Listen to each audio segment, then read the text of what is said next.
Så blev det lige til morgenbadet. Og så er det klart. Så kan jeg lige begynde at pakke sammen her, når vi har fået morgenmad. Og så skal vi hygge til over middag eller hen på eftermiddagen. Og så kører vi af en hyggelig tur hjemad mod Viborg.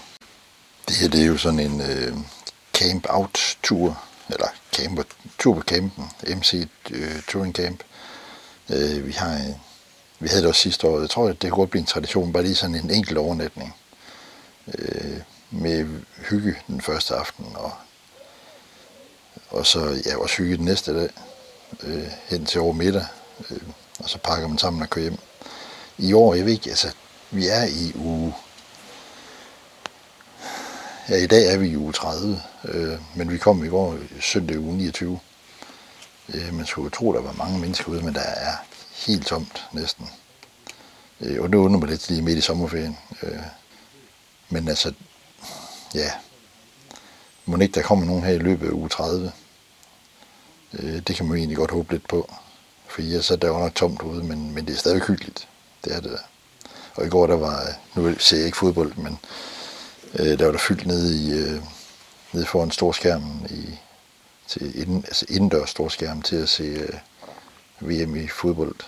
Jeg anede ikke, hvem der spillede, fordi at det følger jeg som sagt ikke med i. Nå, men nu vil jeg lige pakke mit sovepose og mit liggeunderlag sammen, og så har jeg lige pakket de største ting væk, sådan at det er nemt lige her i formiddag at pakke det sidste.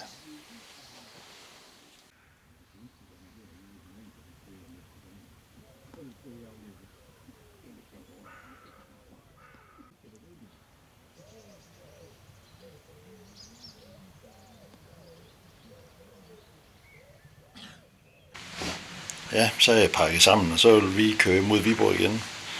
Så skal jeg lige have monteret kamera på motorcyklen, og så er vi ved at være helt klar.